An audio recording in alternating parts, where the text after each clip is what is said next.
Again, welcome everyone. Thank you. Thank you. Welcome everyone. Good afternoon. Thank you. And now, again, I'm going to talk a little bit about the teachings of the Dudjom Rinpoche. And I'm going to look to this teaching, pointing that out. Teaching. Please open this teaching. The Heart Advice for the 14 Ones by His Holiness Dudjom. Look to that this teaching. Okay? And we are continuing going on to this, based on this teaching, and then a little bit expanding teaching from other great teachings, from the Buddha, Padma Samye, other great masters. This, and so that's so it's all encompassed. I mean, this is very condensed, very mega like teachings, and so we talk here, and as we give here, when we talk here in the fourth line, to take the full advantage of the life that is so difficult to obtain, and then resolve the free oneself from the ocean of samsaric sufferings. We went through these topics, and how that is 4 renunciation thoughts. We discussed a little bit about how precious life is. Same time, how difficult to obtain these teachings or these lives.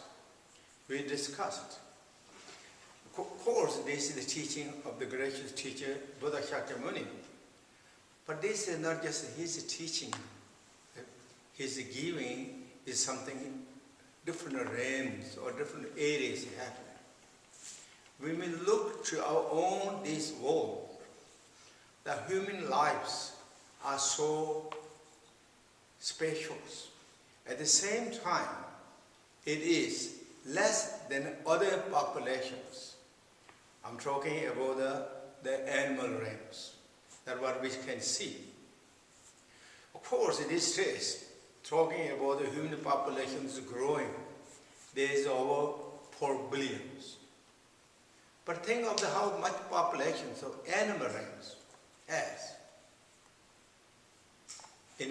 According to the teaching, there is animal realms are underground, above grounds. There is so many varieties of the animals. And to compare with the animal realms and human realms, what in the teaching said, to compare the animal realm is like atoms of this earth, dust of the earth, and among that, human realms are just the dust on our thumbnails. That much. Small. This is, of course, examples. To compare with that, and then according to the teaching, now other realms we don't see.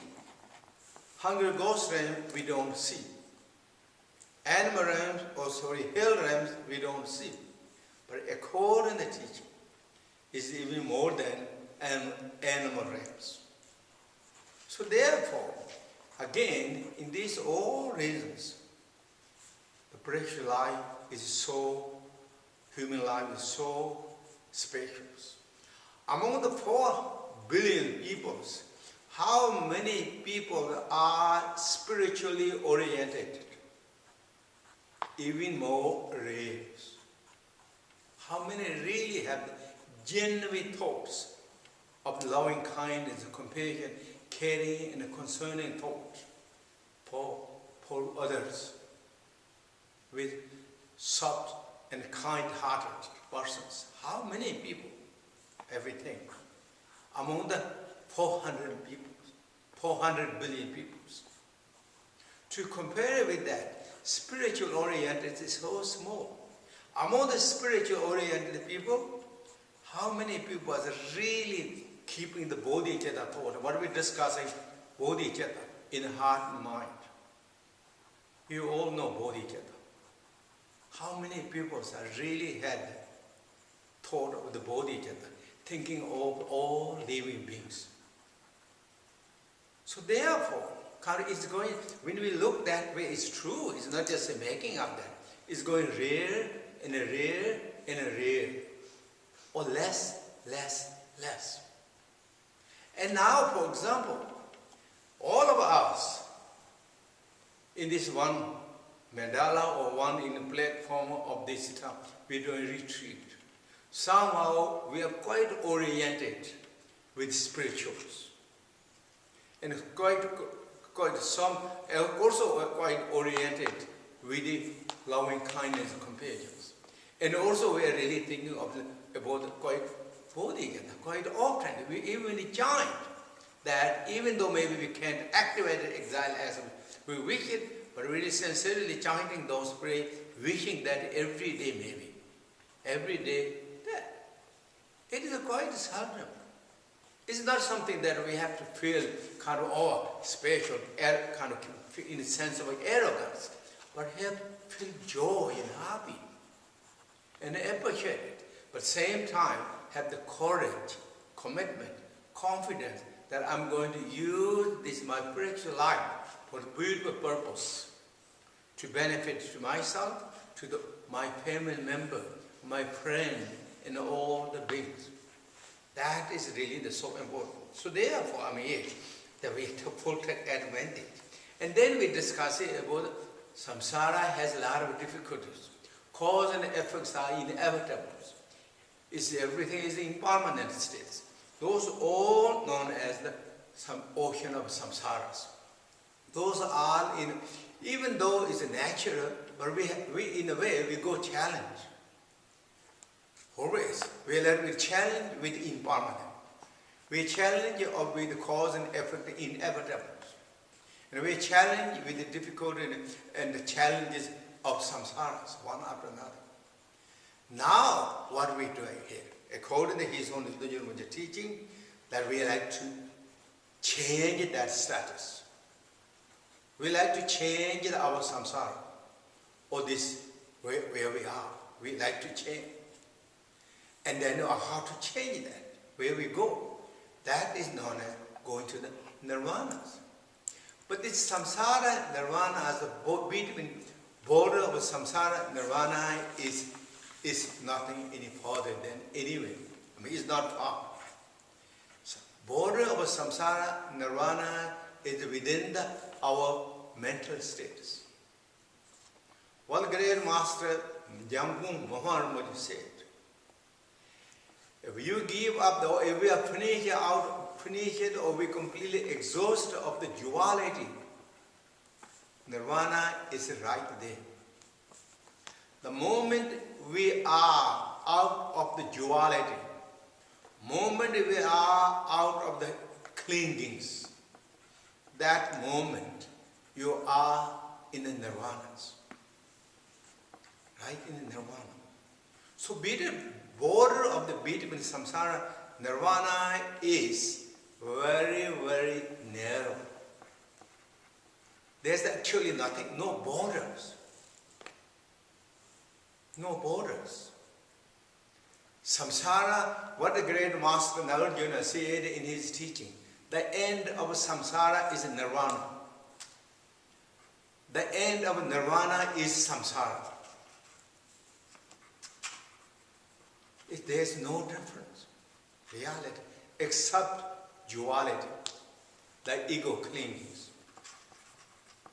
That is when we have that, we are within the border or within the territory of samsaras.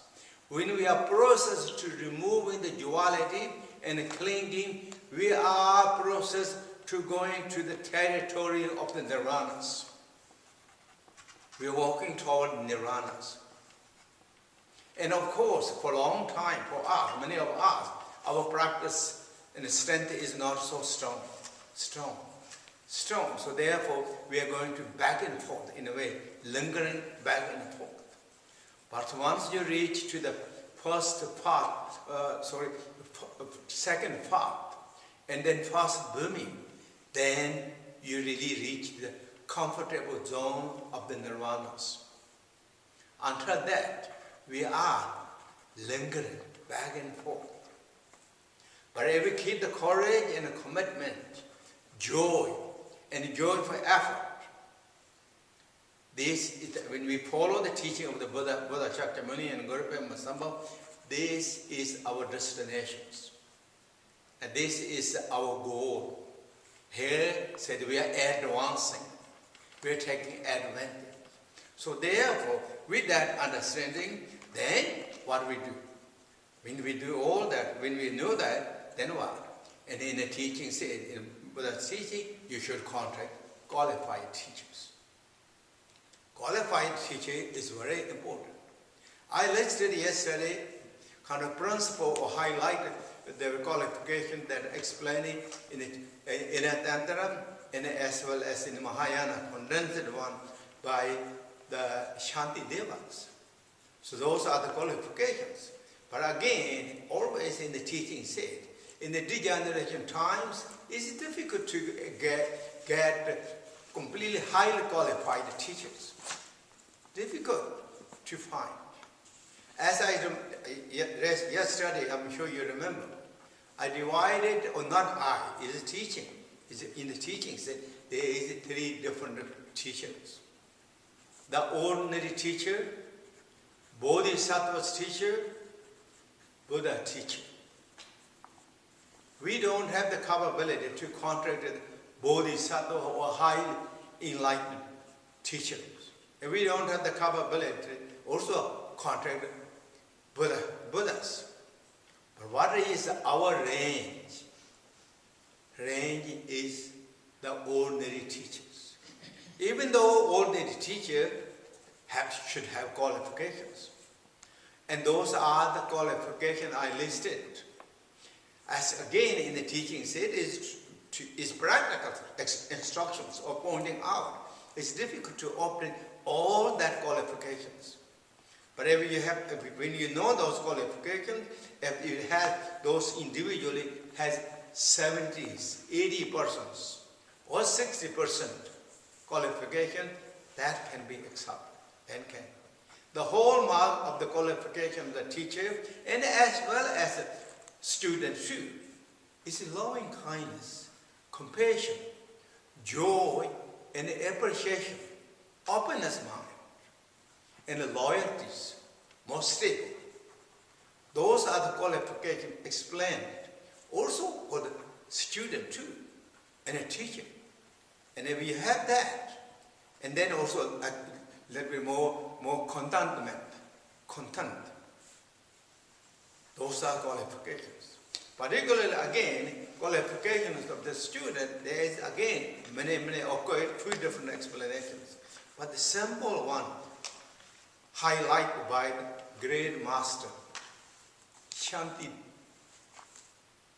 Deva, is one foremost student of the Orgyen, said, the qualification of the student summarized is first is open mind. Open. But that means not partialities, this and that kind of. Very open, neutral mind. Second qualification is very keen interested. Keen interesting of the teachings. And the third one is important, it is quite smart. Can observe the teaching, can understand. So that means smart, keen interesting, and open mind are the principal qualifications of the students. With that means qualification of the student, and then qualification of some degree of those qualification of the teacher. When they meet, then they can really make progresses, some degree progresses. And I told very few stories of this teacher and students, particularly how those great qualification students are contracted with great masters in Yeshe, and that many of you already know this. You heard many times, you know that, but I'm going to like to repeat that to you again. This is the, for example, let's talk about the great master Naropa. Naropa was one of the great masters of the Indian monastery known as the Bikram Shila monasteries. And he was one of the top scholars of that monasteries. In around maybe 10th century or beginning 11th century, around that times. But however, even though he is highly appreciated and renowned great masters, but yet he always felt that he really liked to meet the qualification and observe that knowledge he learned, teaching of the Buddha, like to absorb that into the heart. He really always thought. And many times all those great Indian masters often said, oh, this mind is never even able to stay for the one moment or one few seconds or 1 minute. It's too difficult to stay mind. So therefore, I just like to leave this and relax. Like to leave to the hermitage and relax and gain the stabilizations of the mind, peaceful mind. Those are really say that. So similarly, Naropa had that interest too, even though he is really one of the great masters or teachers in that one of the famous monasteries, scholars. So he left that monasteries, and then he searching his teachers. According to the predictions that he find great master known as Mahasiddha, Yogi, Siddha, Tilopas. And he's looking Tilopa everywhere. Very difficult to find that even many people don't know his names. And finally, some individually said he told Mahasiddha or the Siddha Tilopa. And that man said, oh, I don't know that Mahasiddha Tilopa, but these others, this not so far from here, this here is known as Fisherman Tilopa. Fisherman Tilopa. So then anyway he went to this place. He thought, oh, I go, since I've been looking everywhere, I didn't find anything, so I'm going to go to meet him. So when he went there, he's eating the fish.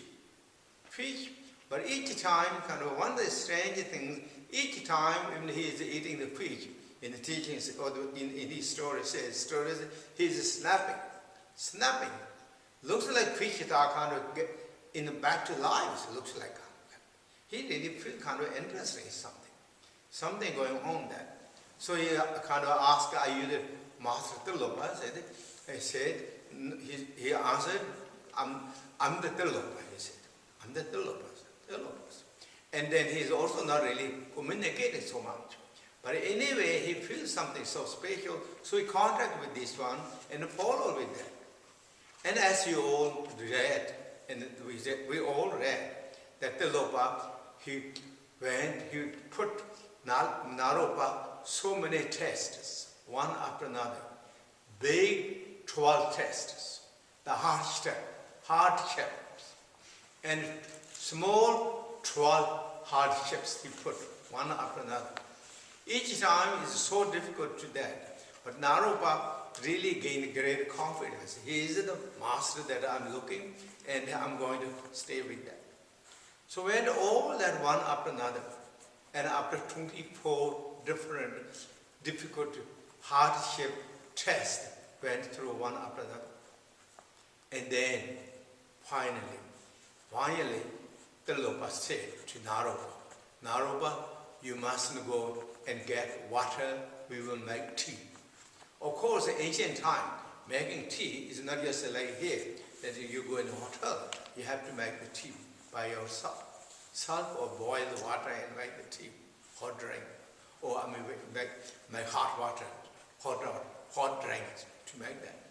So Naropa went to get the water from the running springs or brooks, whatever went, and then Tilopa, he told he will gather firewood and we make the fire, we have some hot drinks.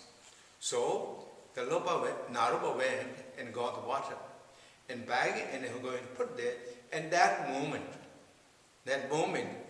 Tilopa grabbed Naropa's neck and he pulled out his slippers and banged it to his forehead or the face so strongly.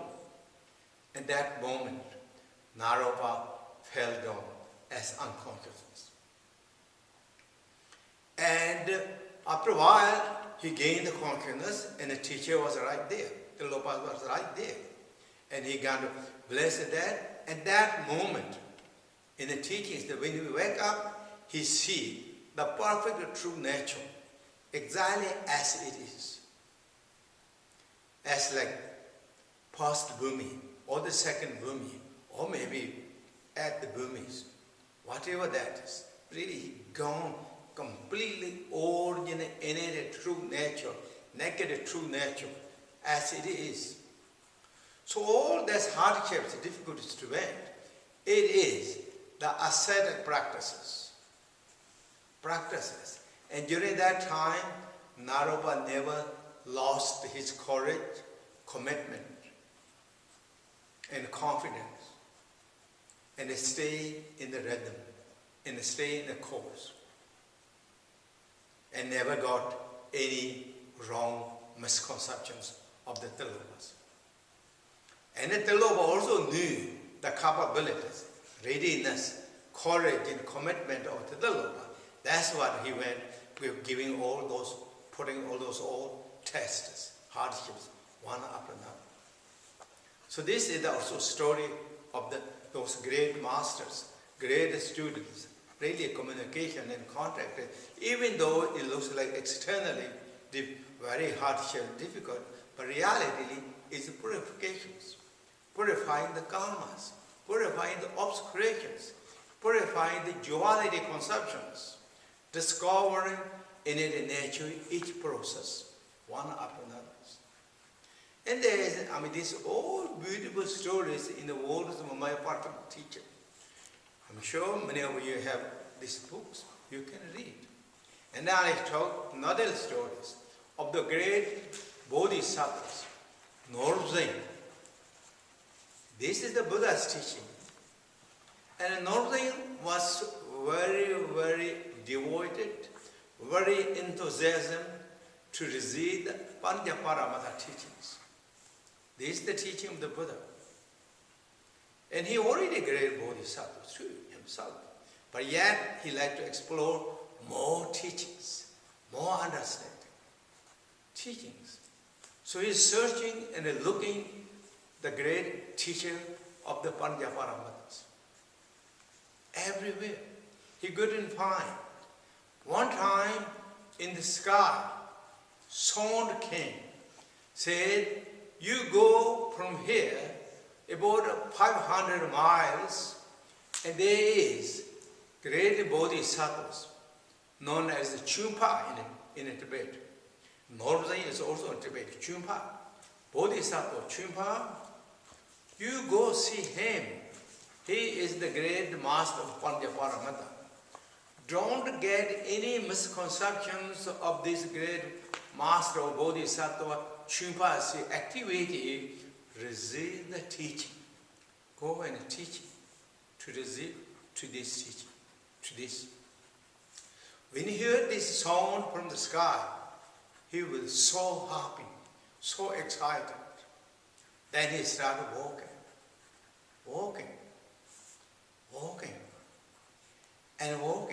And then he felt, I didn't ask how I can find.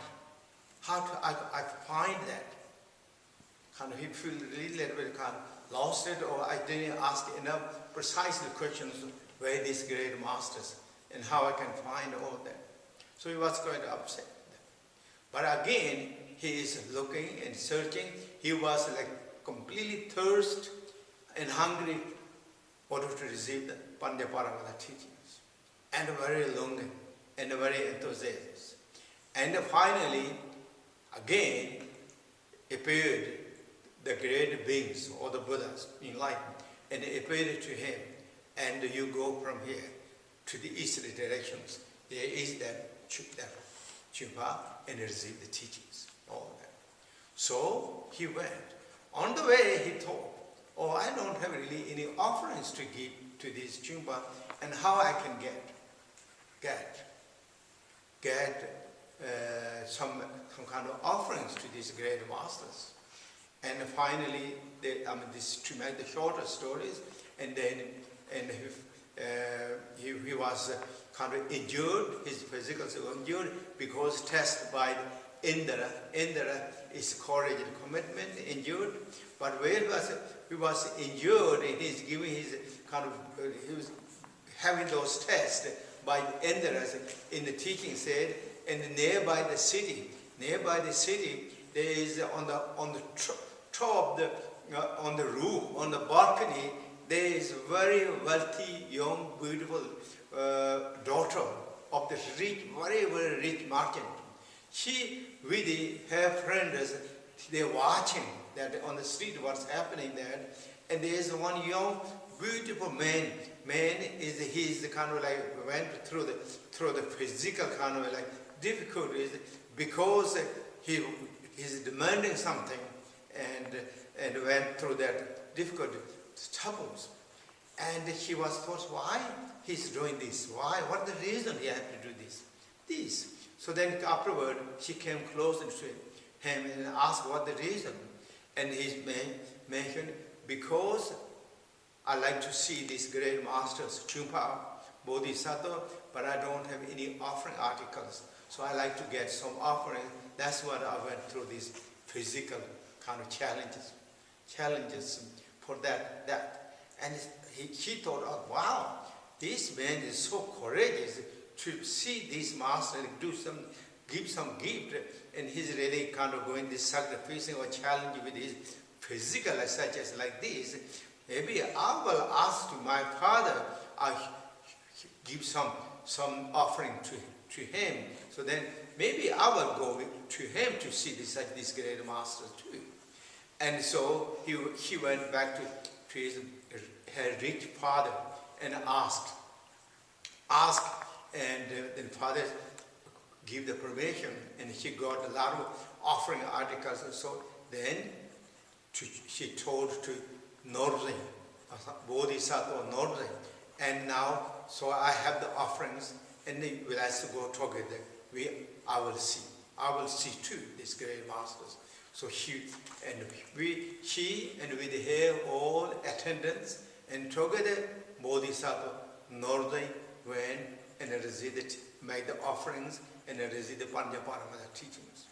And the moment he received the Panjaparamada teaching from the Chumpa, and that in the teaching said he gained so many wisdoms, or so many samadhi powers, or the concentration status, one after another. So this is the really teaching by the great Buddha Shakyamunis of this great enthusiasm master in Bodhisattva Dorje, how he contacted them. Then we talk about a little bit story of the great master Longchiba. Again, of course, Longchiba is one of the great masters, and he is also known as emanation of the great disciple of the Milarepa Sambo, Latyang Pemasa in the teachings. So he is already in very highly enlightened status, but yet how he contacted his great masters. And that is, again, Longchiba was born in Central Tibet. Central Tibet in very kind of like average families. When he was, and with beautiful signs and indications, But to make shorter, and Longchenpa went around like maybe in late teenagers or in the age 19s and 20s. He went to the very famous monastic university in that time in Tibet, the most university of monastic university, known as Sampu Ritod. He went there. He started there, and Longchenpa was genius. He became the one of the most smartest, learned scholars in that monastery. And even his name became the one who memorized all the Buddha teachings. He's genius. But yet, his interest is like to discover his origin and nature and my meaning for this life. In being just a scholars, great scholars, is just like intellectual, he thought. I like to really explore meaning of life, now absorb this teaching into the heart and get enlightenment within these lifetimes. He heard the reputation and about his teacher Rinpoche Kumaranda, Videdara Kumaranda. Quite often he heard that. So he really felt that I should go to see him and start with these great masters. At the same time, in the monastery, there is that he had kind of like some difficulties with many young other monks, kind of like challenging him, competing him. According to the story, said that Longchenpa was quite poor and smart, but many those young monks are like kind of like wild monks are jealous of these Longchenpas. So therefore, it's also very uncomfortable. So then he left monasteries. And when he left the monastery, this Rinpoche Kumaranda, Videdara Kumaranda, has very beautiful dreams. So Kumaranda told his own personal attendants that I had a very wonderful dream last night. Today I will meet my lineage holder. So, and let him come to direct to me, or whoever comes, let them come direct to me. So, that's what the Kumaranda told in the morning to his attendants. And there's nobody really came, particularly something that going to hold the lineage teachings of the Rinpoche Kumaranda. But afternoon, a young monk, the quite kind of like a young monk, quite poor looking, came. So that was a Longchenpa. Longchenpa, as we know, he's already so learned. He's the great scholar, top scholars. But yet, he had to receive contract to the teacher, receive the instructions, and activate his realizations. So, he contacted Rinpoche Kumaranda, Videdara Kumaranda. According to the teaching, Kumaranda, Longchenpa stayed about 6 years with Kumaranda. During that time, Kumaranda is generally never stays in one spot for a long time. Each time, whatever they have, they leave everything behind. His student, himself, and move with just a simple, just move. That's it. Behind, leave everything behind. That is in Tibet known as the Pongda, means something that you give up everything. Very quite popular ancient times. Give up everything and move others wherever and start their life. That is actually known as contentment. Happy, joy with little. Not gathering many things. So live. And Longchenpa don't have already began with that. And so Kumaranda did that, all himself and followers are doing that, and it's become more difficult to him. Longchenpa don't have family big supporters too. quite far, I guess, and then quite difficult. But yet, he stayed with Longkimpa. Longkimpa stayed with Kumaranda, received all the teachings. And Kumaranda also saw he has the capabilities. He is the main principal lineage holder of the Nyingtek. Nyingtek, or the Nyingtek, the teaching, Dzogchen teaching that descended from the Gurupema Masambhava, Bhavan Matara, that all he can hold very well and transmitted that he had capabilities, and he was very, very kind and nice in affection to the Longkimpas. And he stayed 6 years. At the end of that completed what in the teaching said, Longkimpa told to Kumaranda, I'm so poor, I don't have anything to material offer.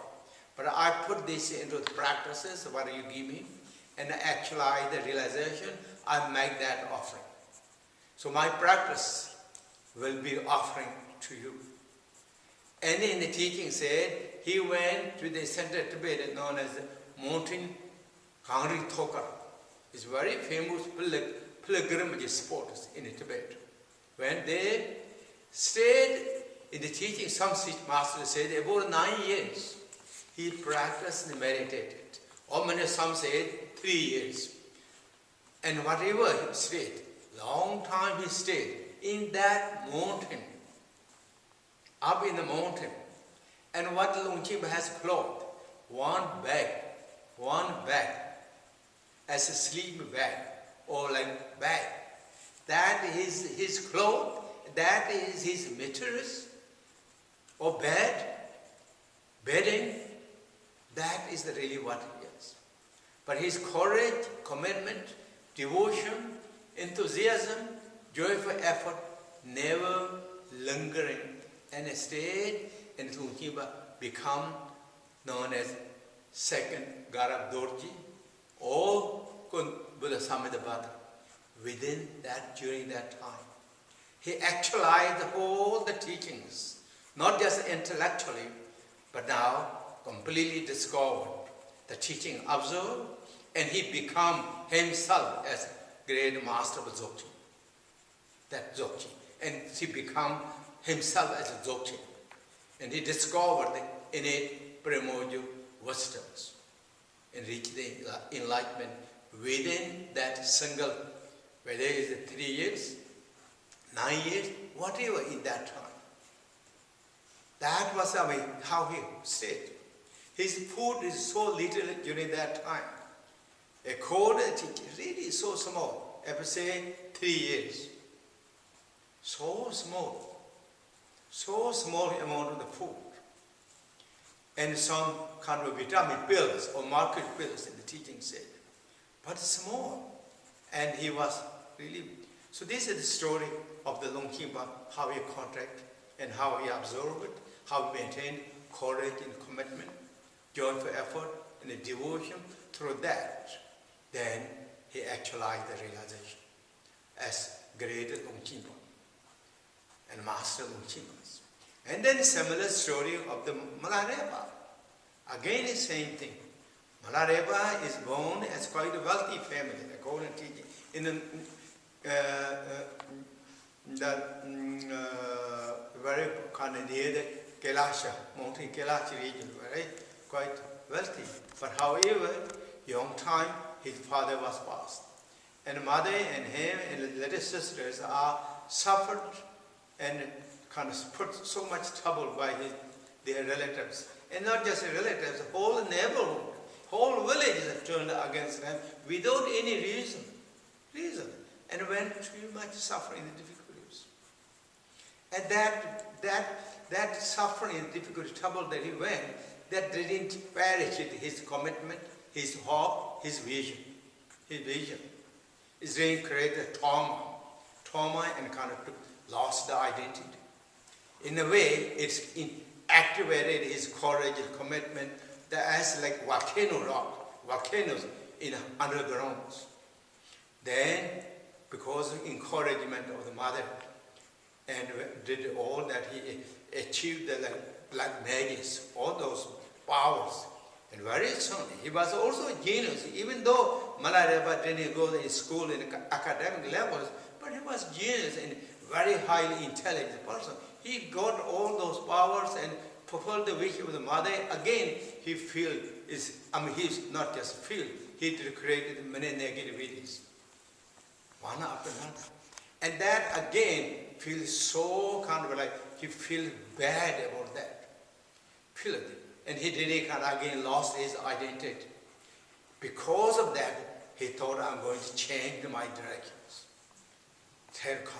And had the great commitment to his in heart and mind. And he met great Dzogchen masters. And that the Dzogchen master told, you are not my kind of like connected, I'm not your connected teacher, go to see Marpa. And he went to the Marpa. And then Marpa put again so many difficult one after another. That all did not perish his hope, vision, goal, identities.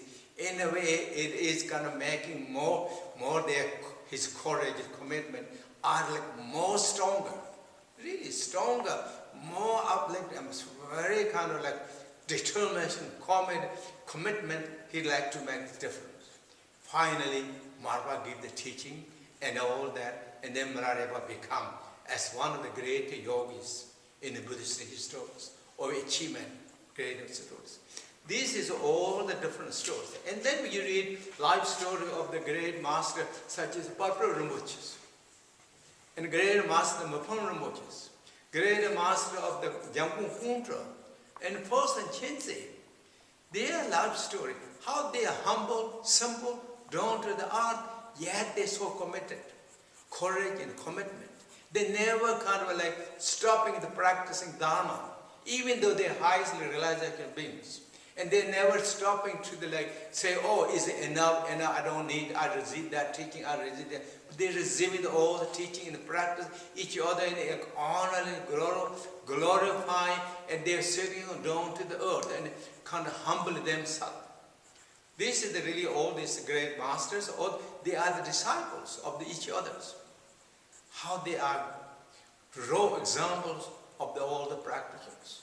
So therefore, when we have the teacher, when we have the teaching, when we have the precious this life, and now is ready to act like some meaningful of these lives, of the spiritual side, not material side. Material side we already have, you already have, but you already, or we all have ready, but something kind of tangible develop that really we can develop with our heart and mind. So that will stay long time. For that reason, what I said, good practitioners when we start practicing, meditating and developing this, our mental status, mind status, that is the beginning of the joy and peace. Beginning of joy and peace. The beginning is to become more happier later than now, and more happy in the end, before depart our physical, more happy than even the before. So it's like, for example, if we divide our life now and between, and then next time we leave this world, until that by practicing our life will be happy now, but it will be more happy after 3 years. It will be more happy than after 7 years, then more. And then it will be more happy and comfortable, even more happy in the Bardo in this lifetime. And even more happy, more comfortable than in the Bardo. Next lifetime is more happy than the Bardo. Those are the teachings from the happy, going to from happy to happy, or going from the peaceful to the peaceful to the peaceful to the great peaceful states. That is the really rhythms of the practicing the Dharma and practicing, developing the strength with our mental status. And that is my talk again today, and it's been a little longer, but so we do again short meditation, and then we do the healing practices.